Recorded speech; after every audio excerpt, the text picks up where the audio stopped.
Hey neighbors, it's your buddy next door, Mason Stewart, and we're back in the booth. Thank you all for being patient with me last week.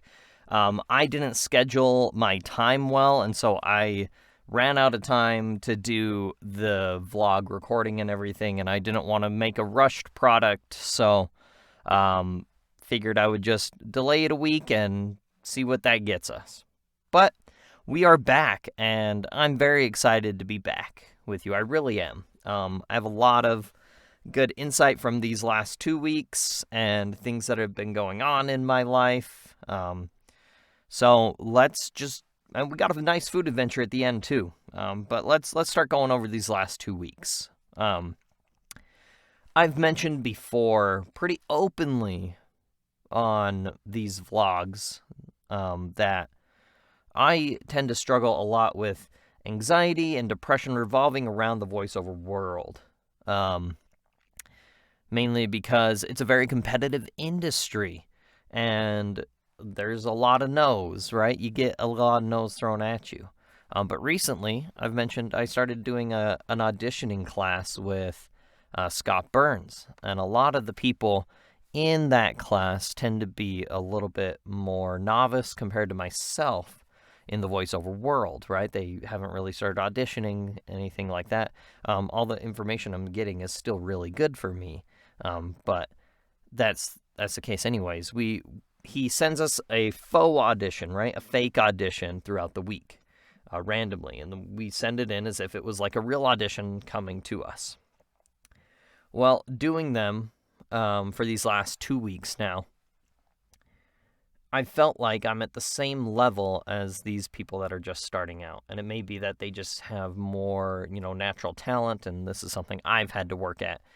But it was very frustrating, and it got me down. And so I've also mentioned that I'm a member of the Church of Jesus Christ of Latter-day Saints, right? I'm going to adjust my camera a little bit. I apologize. It is not staying in the spot I want it to. So, don't you freaking love that. Okay, there we go.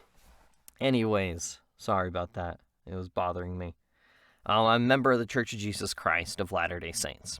Now, there's been a big push by our leadership for the worldwide church, our prophet, to kind of expand our core values, right? And to live those core values. And we had a good discussion this last week in our Sunday school about what that means. And it was a very eye-opening thing because it related not just to like my spiritual well-being and how I feel about that, but it also hearkened to anything going on in our life. And so I was thinking about that. And then I've started rewatching Parks and Rec. If you guys know what Parks and Rec is, it's a fun little like a sitcom that's kind of like a mockumentary, kind of similar to The Office if you've watched The Office. But in it, there's a character. His name is Ron Swanson. He's kind of this eccentric, like libertarian, right? Just kind of like on the extreme of the libertarian scale. Anyways. He's talking to one of the main characters, Leslie Knope, who is running for her local city election and trying to do her job at the Parks Department, right? And things are slipping through the cracks, and things aren't being done correctly, and missing things. And he begins to tell her a story, because he's an eccentric person. He begins to tell her a story of when he was 11, he was working at this steel mill. And then he, got an offer to work at a tannery, and he wanted to do both, so he tried. And then, he started using a leather tool on a piece of aluminum, right? An absolutely ridiculous story for an 11-year-old. But the thing he says next is the thing that hit me the most. And it relates exactly to what I was talking about with my church and really focusing on your core values and everything. He says it in a much different way, as you'll find out here. But really, he said, don't half-ass two things. Full-ass one thing. And it got me thinking, what does it really mean to be all in on something? Are you all in on something? I thought about my life, And, I am all in on my religion and my spirituality. That's a big thing for me. That's a very important thing for me.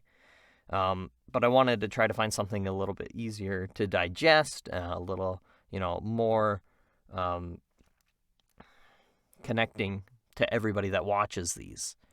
And so I realized Overwatch for myself, the video game Overwatch.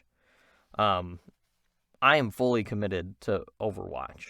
That's what I love to do in my free time. People like watching movies. They like watching shows. They like doing stuff. Anytime I have my own free time where I'm not doing stuff with my wife, I'm not doing voiceover stuff, I'm not doing other things, I'm playing Overwatch, and I'm trying to get better. And people have tried to get me to play other games, right? Valorant and all these other different things. And nothing satisfies that itch for me like Overwatch does. So I'm fully committed to it.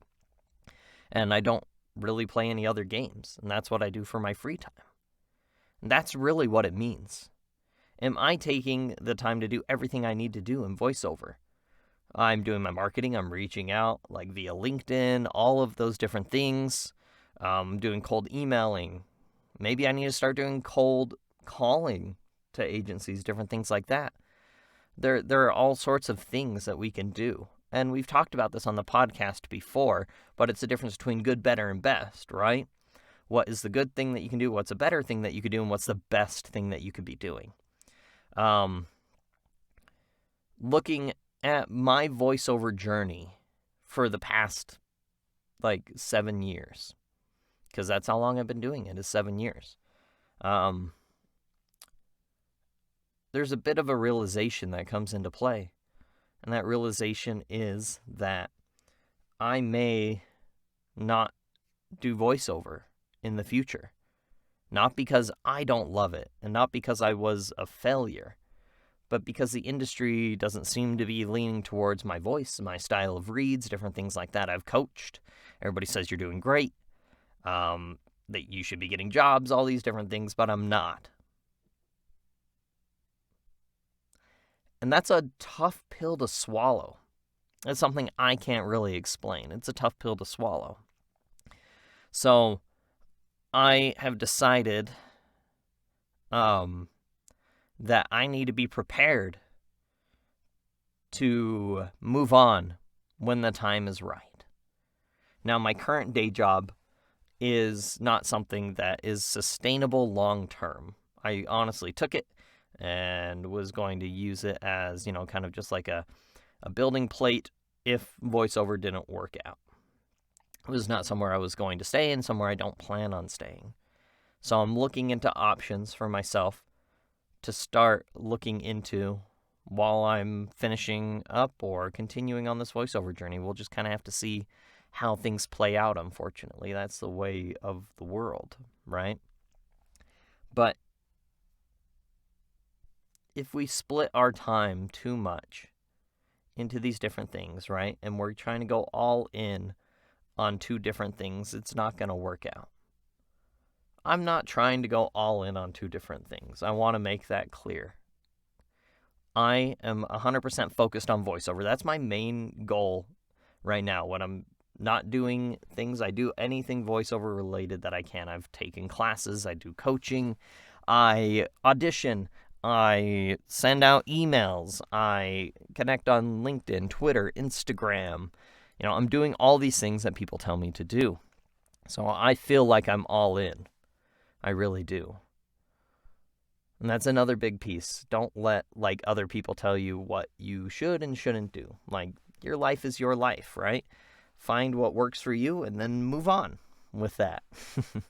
But this has been kind of a serious Buddy Next Door post, neighbors, and I don't want it to get too bleak and too down. So I'm just gonna leave it with that. Find a way to full-ass something. Don't half-ass two things. Don't half-ass a bunch of things. Just full-ass one thing. That's my advice for right now. But let's jump into everybody's favorite part, is the food adventure. Went to Walmart this week because I had to pick up a few things, and I don't go to Walmart all that much anymore because we have a grocery store close to us. The grocery store close to us, though, It's kind of a regional one, so a lot of the big national stuff and kind of other things that that you just can't find there. So I took the opportunity. I have a couple of food adventures lined up now. Got a couple of different things at Walmart, but today we're going to start with a prickly pear, or aka a cactus fruit. This is fruit that comes off of a cactus called prickly pear, cactus fruit, or a cactus pear, different things like that. I've never had one. I've had prickly pear soda. If you have ever tried that, it's pretty good. I like it, so I figured might as well give the real deal a shot and a taste. So let's give it a taste and see what happens. Here we go. Prickly pear, guys.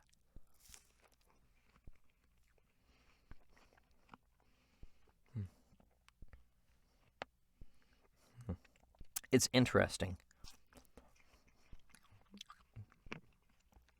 It's got these really hard seeds in it. That makes it unpleasant to eat. But the initial taste is like very cucumber. It's like a milder cucumber with like a sweeter, it's like a sweet cucumber. Oh, it's not bad. Overall, not bad. I can do without the seeds. I probably won't be buying this again.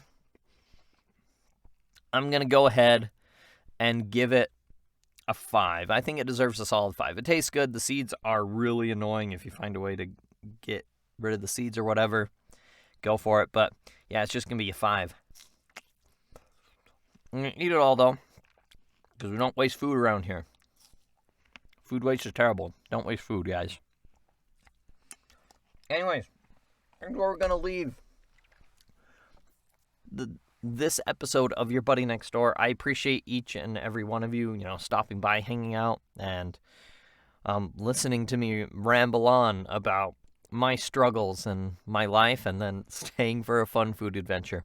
Hope that you all have a wonderful week. Find some way to be kind to yourself and to all those that you can run into this week. And we'll catch you guys on the next one. See ya.